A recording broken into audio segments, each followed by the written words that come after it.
Hey all, it's Zach.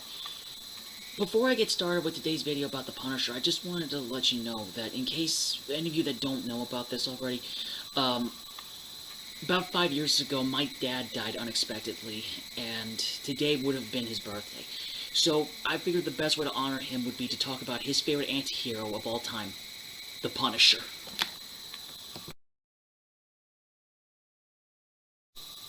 First appearing in The Amazing Spider-Man number 129, The Punisher Strikes Twice, in February of 1974, Punisher started off as a one-time enemy of Spider-Man because, he got his intel from somewhere saying that Spider-Man was hurting people.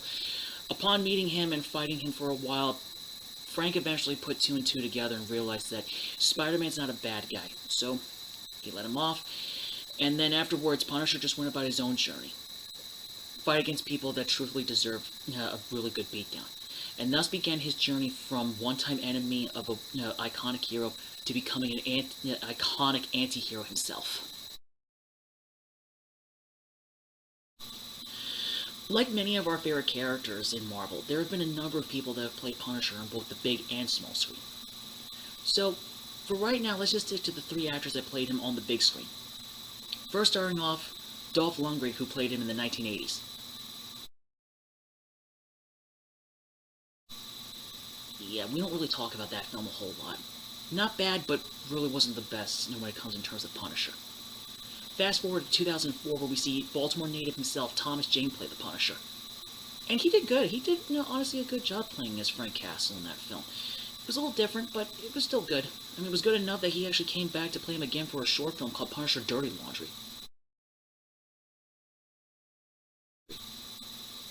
Then let's fast forward another 4 years in 2008 when we see Ray Stevenson play him in Punisher Warzone. And that one was a little bit more closer to Punisher's character. Even though the skull was a little faded out, but that's because the director apparently didn't understand why Punisher needed that skull. But I digress. Ray Stevenson, like I said, he did a really good job, and I would have held on to that for the longest time.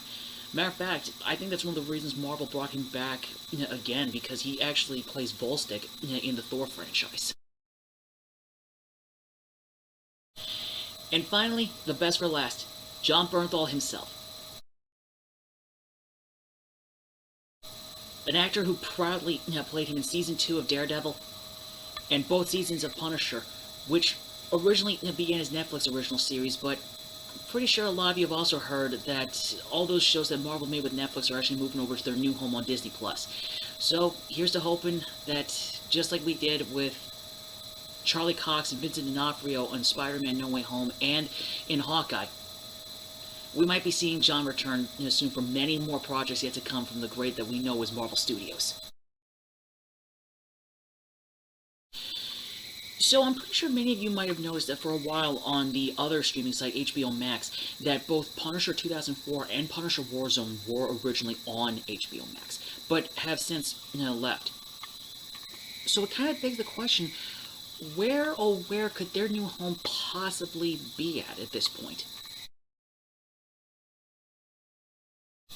I mean, it's not like Marvel already has access to a streaming site that has tons of their content already, TV shows, movies, and animation. And not only that, but it's not as if, that Marvel has a specific category of the past movies that they've made pre-MCU that they refer to as legacy movies. And not only that, but we also know for a fact that there's going to be more content being added soon because of a past deal with another streaming site, Netflix, that no longer exists, so all those previous shows are going to be coming over as well.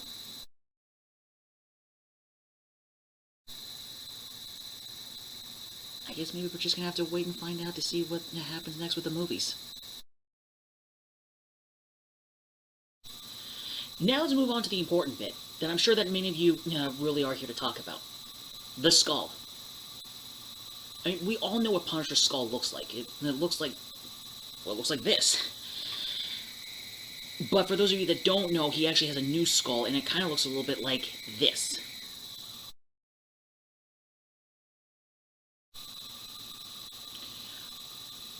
I actually don't know what to say about it. I mean, honestly, I have to agree with what one person said about the skull that it makes him look as if like he's now part of some cult that worships the fire demon Surtur from Norse mythology, or even more so because now he's in charge of the hand. It looks like as if like he's wearing the skull of a Japanese monster known as an oni.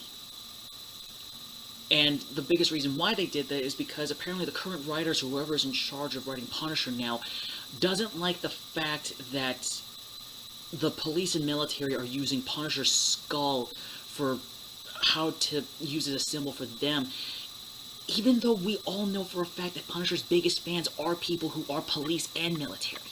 So there's no reason to change it up because you don't like it.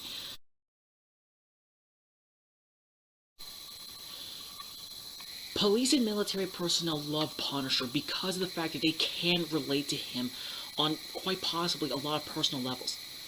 Let's start with the obvious being about the military personnel. Punisher started off his life as Frank Castle in the Marine Corps. Some stories say that it was the Army, others say the Navy, but for right now, let's just stick to the basics of it being that he was in the Marines. And a lot of military personnel, like I said, when they come back from war, it's hard for them to readjust to everything. And Punisher, like a lot of people that serve in the military, it was hard. It was hard for him to readjust to everything. But he was one of the lucky ones that when he got out, he just went back to his family and just, tried to figure out what's the next chapter. The only thing that matters to me is just, I need to be with my family. I just need to be with Maria, Frankie, Lizzie. That's it. They're the only things that matter to me, and I need to do good by them. And like I said, that's what every military personnel probably has to go through when they get back.